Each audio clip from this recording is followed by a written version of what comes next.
Hi, my name is David Reske, CEO of Nowspeed Marketing, and welcome to this edition of In the Now, where we focus on uncovering the myths and misunderstandings of marketing and leadership with some of the world's most interesting people. And my guest today is Mike Mitchell. Mike is a fractional chief marketing officer who does strategic work for a handful of companies that need a strategic marketing role, but don't always want the expense and uncertainty that comes with hiring a full-time CMO. Mike, welcome to the show. Thanks, David. Really appreciate you being here. You're working with one company now or multiple companies? What's your current workload look like? I'm just working with one company right now. I found, in order to really provide any meaningful value, they just require a bit more of my concentration. So kind of jumping back and forth from one to the other sometimes can be challenging for me anyways. Yeah, that's great. Well, you've had a lot of experience, and I'm looking forward to sharing some of that with our audience today. So thanks a lot. As you know, I like to start these conversations with a mythbuster question.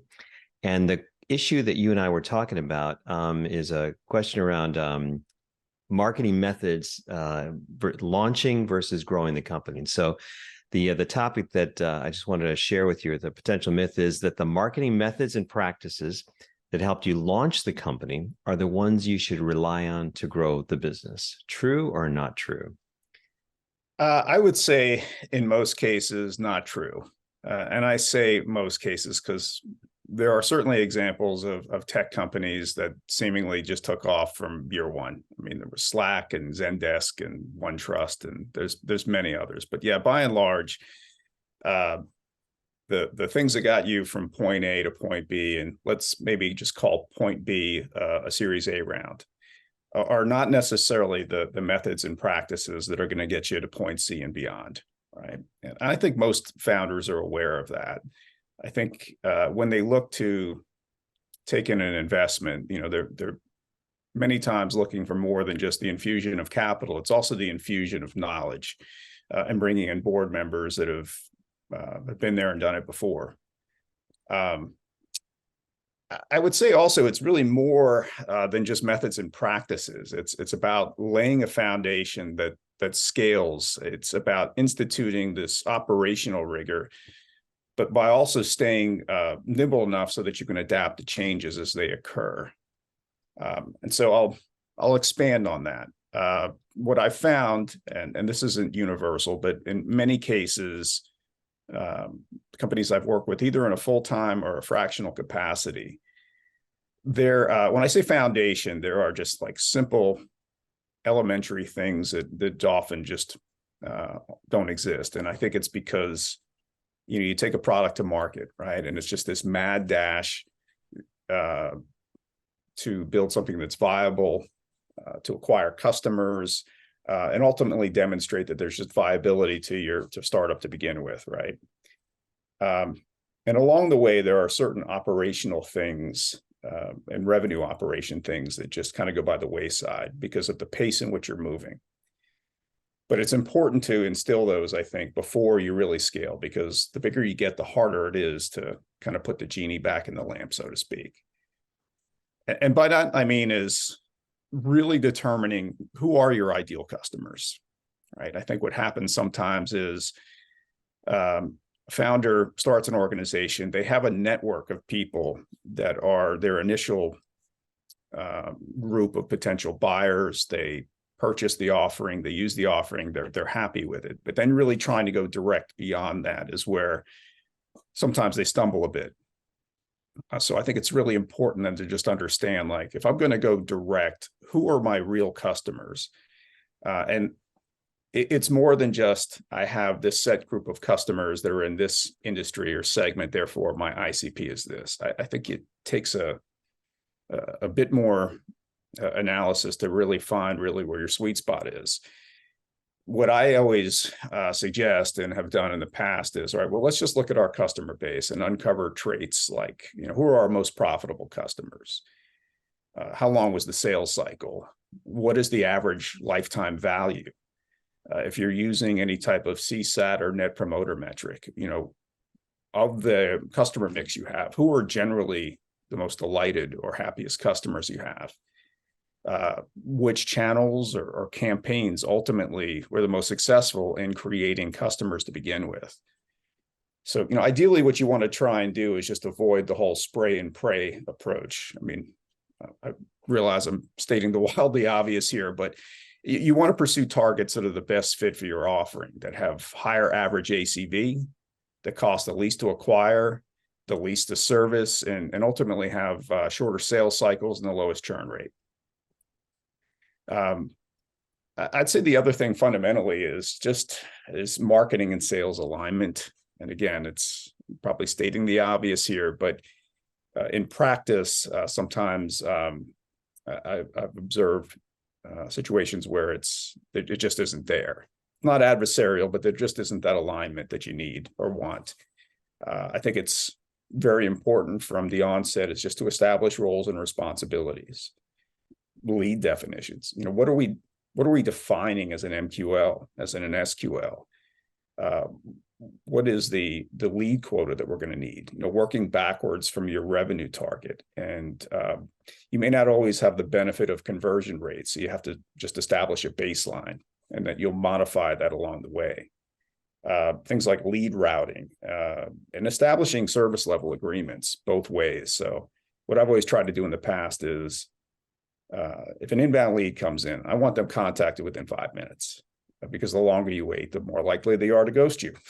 You work pretty hard to try and attract potential buyers to your website and other channels. And the speed at which you can connect and engage with that person means everything. That's why, using technologies like chatbots and things like that allow you to engage with them quickly. But in the case where somebody fills out a form, the pace at which you can contact that person and engage with them, the clock is ticking. So there's a lot of things, Mike, that you've got to do as you evolve that organization. I just want to take you back to that startup phase where you've got that founder, he or she is reaching out to their network, they're kind of growing. What is typically the role of marketing in those days? At the startup phase, what should marketing contribute at that point? Well, a lot of times there just isn't marketing. But to answer your question, what I found is this: it's just kind of the bare bones, right? We need content, we need a website. This is even before even considering a marketing automation system. But we need compelling content. We need content that really demonstrates the value that our offering provides. With empirical evidence of that. If there are ROI that we can extrapolate and then produce or create content that builds upon that ROI. There's a concept called the low risk recipe, right? And I think really ultimately what you're trying to do is just that, is limit or remove any trepidation that a potential buyer may have. And the way that you go about doing that is by demonstrating that couple of things: that there is validation of your offering by virtue of their peers in the industry that have used it, any other third-party analysis that's been done, ROI, all of those things. So kind of a long-winded way of saying it, David, but I think marketing ultimately, their responsibilities early on are that, it's just building good, compelling content that will attract potential buyers, and then just having the means of capturing leads, via website. Yeah. So I met with a potential client yesterday, and they were a startup, and they had a kind of a basic website, and they were asking me, hey, what should I do next? I've got the website, not really happy with it. They may want to design a new website, very thin content, but they also don't have SEO. They don't have any advertising. They're thinking about starting to spend a little bit of money on Google Ads. They're thinking about doing social media. They'd love to do marketing automation. They'd love to do email marketing. What should I have told them that their next step is? Like, it's a one-man show. He's in a B2B tech environment. What's usually the best next step for him to do in that case? I would think build a database first of your prospects. All right. And there's a number of different ways that you can do that, but I would start there. And that way you can at least start some outbound motion, because SEO takes a bit of time to kick in, and there's a lot of technical components to that take some time to kick in. So I would say even before that is just trying to build a database of people that match your ideal customer profile, so that you can start proactively prospecting into that list. And that kind of supports what the founder might be doing with reaching out to his or her network, starting to do direct sales, really got to get those initial orders flowing, right? Like that. And so you kind of move from there, and then you kind of grow and have some early success. What do you observe are the biggest pivots that marketing goes through in the first couple of years at a B2B tech company? Like, because are these all natural evolutions? You kind of go from, you've got, you're setting up initial systems, you're kind of doing it step by step, but are there big pivots that happen that tend to, in your experience, where marketing has to change direction from something that's not working or working and move into a different place? I think yes, and I think it just comes down to being data driven, which has become cliche, right? But it's important because that tells you when you need to pivot, right?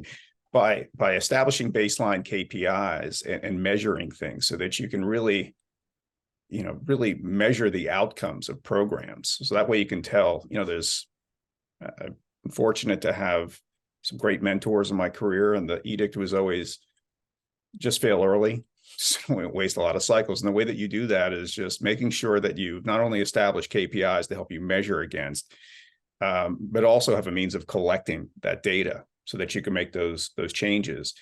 It goes back to what I was saying also is, you want to institute that operational rigor, but you have to be nimble enough because changes are likely going to occur. Market conditions will occur, demand can change.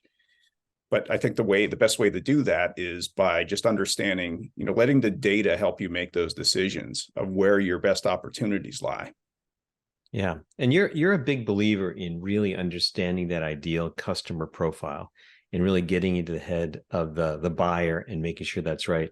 What's the best way to do that? Whether you're an early stage company or later, how do you really understand what the buyer's all about? I mean, the simplest and easiest thing to do is just talk to them, right? But it's sometimes, depending on the role in an organization, like if sales is talking, or a customer success manager is talking to a customer, what they're focusing on is going to be entirely different. So the conversation is oftentimes left, I think, better left to marketing, right? So that way we can ask them questions like, tell me about the pain you were experiencing. And I always like to say that there's a moment that occurs when the cost of doing nothing exceeds the cost of doing something, right? So I can continue doing things the way I'm doing, but ultimately that the cost of doing that is going to exceed what it ultimately would cost me into bringing in some type of solution to remedy the challenge I was having. And I think it's just really getting to the heart of that, right? Really, what are the pain points? And really understanding, how did our solution help you solve that? And then from there, trying to extrapolate any type of ROI. And I think oftentimes, a customer is not necessarily going to think of hard ROI. It could be anecdotal and soft. So sometimes it's a bit of a challenge just to get them to think in those terms. But I think at the very least, just getting a better understanding of that, and then just understanding the unique characteristics of that company and the relationship that your company has had with them. So going back to the moment that they became a customer and what has transpired since then, where are they at in terms of just the lifetime spend that they've had? Are they generally happy, as evident by their CSAT scores or NPS? In the best case, if you have a customer that is delighted in Net Promoter parlance, then that means that by that very definition, they're willing to refer. And so that's, ultimately what you really want to base your ICP analysis on is just, focusing on targets that are just going to be the best fit for your offering, and quantifying that by average lifetime spend, companies that have bought more or additional offerings from you that, generally cost the least to service, and on the acquisition side of things, just cost you the least to acquire, with where the sales cycle is the shortest. Yeah. And so that sounds like a really powerful process that you're going through to do those interviews, those conversations, to really figure out what the buyer really wants and how you can service them most effectively. And you're learning a lot. Maybe we're kind of talking about this mythical place of like past startup and when you're trying to really grow the company, right? So you come in, you're learning a lot, and you're sharing all this now with the VP of sales, with the CEO, and what's the best way to kind of get alignment there? Because you're learning some things, and that may or may not jive with their experience of the people that they're selling. How do you kind of get that alignment? And then, the challenge in marketing is often then we have to publish it, right? Then we have to put it on the website. We've come up with the headline, the message, the campaigns, the programs that really embody that thinking. So you kind of have to lock it in, right? So how do you go through that process as a leader of kind of getting alignment and bringing the whole company together on that? I think the easiest way to do that is just that there should be evidence to support that, and just presenting things in a way that it's based on your findings, that you're presenting them in such a way that it's fact-based, and you're leaving very little to like gut, right? These are the things that I've validated through interviews, but also the data that supports it. I think also focusing on really what the market opportunity is too, right? So I think really understanding what your serviceable obtainable market is, right? So you think of the TAM, SAM, and SOM, and the serviceable obtainable market is really, this is the pool of potential customers that I feel like, based on the analysis I've done, I would have the greatest success in penetrating and attracting those customers. So presenting it in that way, so that way that it's pretty evident really what the market opportunity is. As part of that, I think you don't want to be so narrowly, locked in, right? You also want to pay attention to, I think in every case, there's always going to be this outlier, right? That seemingly is an odd duck, right? But I think it's important to look at those too, because it could be a tract into a new segment that maybe you hadn't considered, where you've identified that there is a potential product market fit. But back to your original point, I think it's a case of, here's the analysis we conducted. We believe that our best opportunities lie here, and for these very reasons. And this is really what the available or the serviceable attainable market looks like. I think when people can see things in that perspective, and then following that up with a plan on how, between marketing and sales, we intend to penetrate that. Account-based marketing has been kind of the method du jour over the last couple of years. I think this is a perfect time to do that, because to me, ABM is less about, and some people may disagree with me, it's less about the tactics that you employ and more about the alignment of sales and marketing that occurs before you even begin to run campaigns and start prospecting into that pool. Yeah, and that makes it really powerful. So it feels like what you're saying is you're going to get that alignment on messaging and the target customer. And when sales starts going that direction, with their sales outreach, ABM strategy, marketing support that, you get the message on the website, you get all the marketing materials line that, you've got this alignment. What it feels like should happen next is everything should get easier, right? If you're right? If you're right, the close rate should get higher, the conversion rate should get higher, the cost per click gets lower. All of those metrics should go in the right direction. It sounds like what you're saying is you can use data to kind of validate whether or not your theories, or your analysis, I should say, is really working. How do you validate that? Am I on the right track with that? Yeah, absolutely. Well, I think, part of it is there just needs to be a feedback loop between sales and marketing. And I always make sure that marketing isn't operating in a vacuum. I think when we start thinking of messaging too, that sales very much needs to be a part of that, because they're hearing and seeing things that sometimes marketing cannot or doesn't have the ability to see, because we're not on sales calls all the time, or demos or things like that. So I think it's important just to establish that feedback loop. And then from there, just making adjustments. Pretty quickly, I'd say within a couple of quarters, if directionally you're on target with regards to prospects. If you've done the homework, then you should be pointed in the right direction. There should be, an available pool from which to prospect into.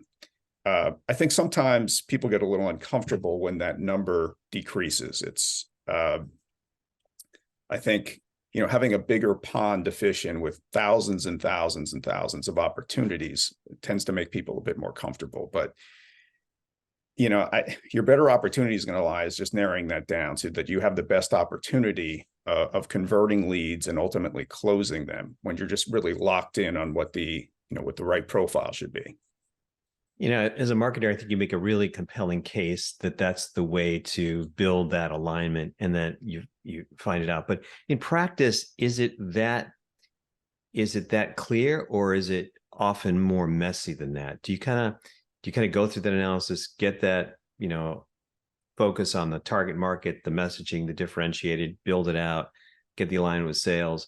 What are the things that, I guess maybe what I'm asking is, what are the things that can go wrong in that process to kind of mess up that really nice, those really nice steps toward an easier, simpler, more successful marketing and sales function?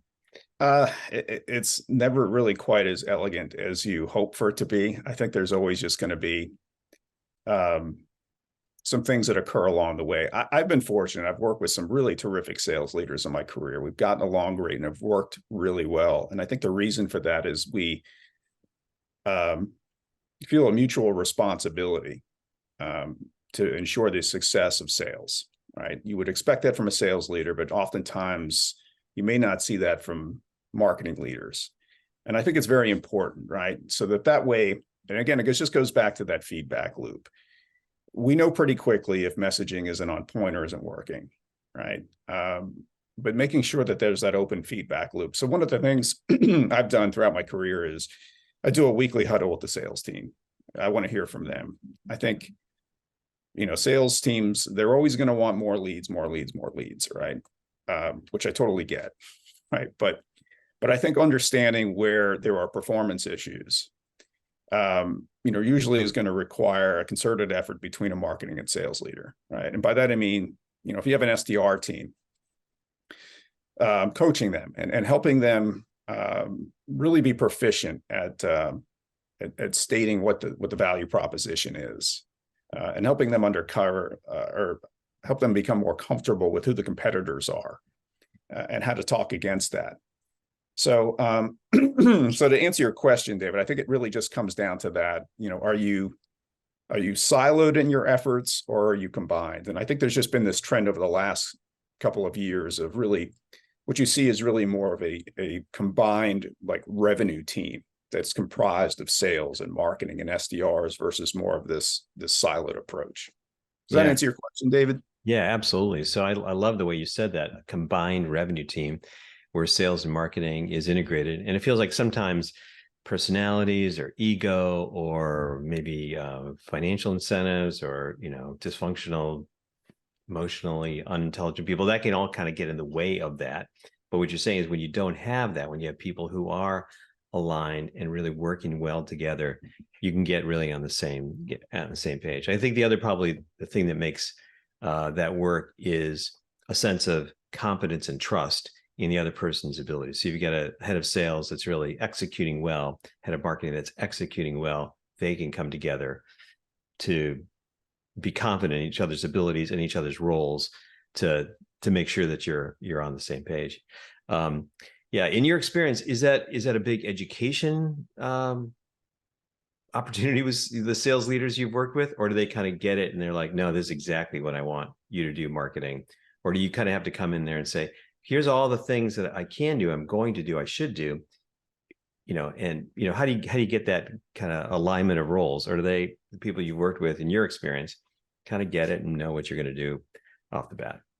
I think, from my perspective, it's really just demonstrating a vested interest in the success of their team.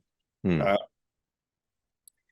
I think once you can establish that, then and where they perceive you as more of a partner versus just kind of this siloed entity in an organization, then usually things just tend to work out well from there. There's always going to be personalities and egos, and that's not likely to change. I think, the saying goes, right, high tide rises all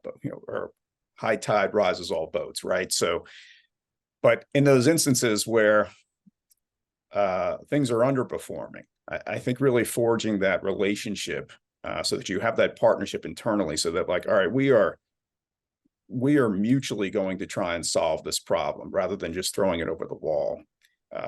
It doesn't always happen right from the instant, and it doesn't always happen just organically. Sometimes it just takes a little bit of time and effort to demonstrate, me as a marketer, to demonstrate to sales leaders that I'm committed, to trying to help your team perform as best that they can. And here is how I intend to do that.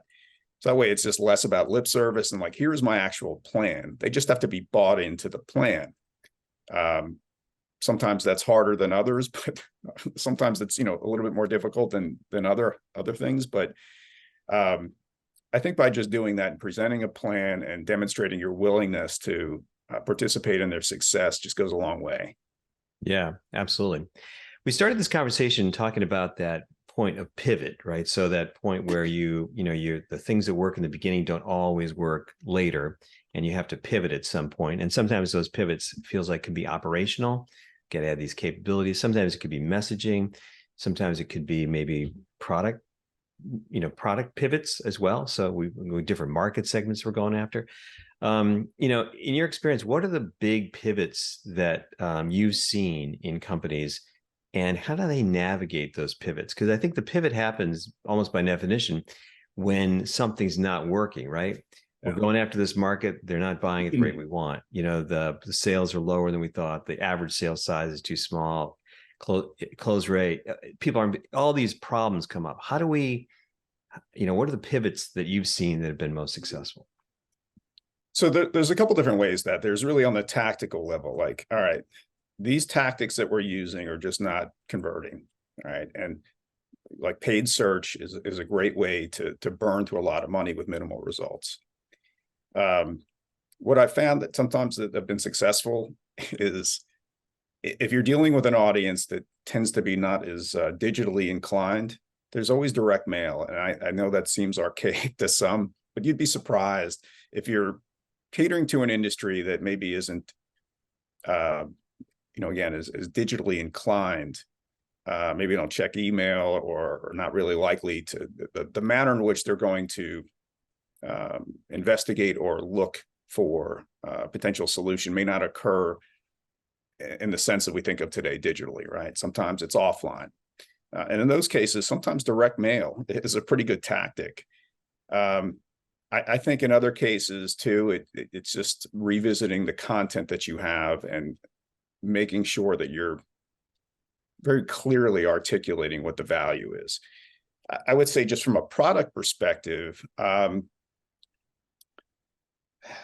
I've seen work is this, where a company has a initial offering, let's call it, and the barrier of entry is not necessarily steep from a cost standpoint, but just getting access and using and starting to see the value, there's just friction involved. So trying to break off aspects of that offering so that you have basically a freemium version of that. I've seen, that's worked successfully for many, many organizations. You think of like a product-led growth model, and there's countless examples out there. So what you're doing is at least providing, something, a means of experiencing some of the value that a solution can provide, and then with a clear path to upsell and cross-sell. I think it's just becoming more the norm now, where people are impatient, me included. I just want to try something out. I want to see what it looks like. I want to experience what it looks like, and then from there, if I want to talk to sales and learn more about it. But I think it's just that.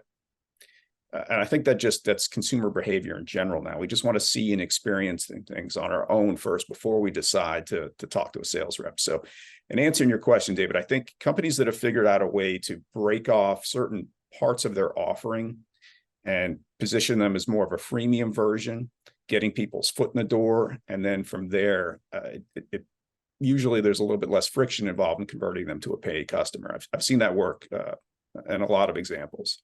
Yeah, I think what you're describing is some pivots that are operational and tactical, and maybe those are the pivots we like the best. If the product is not selling, we've got no revenue, then we may have to make a big pivot, right?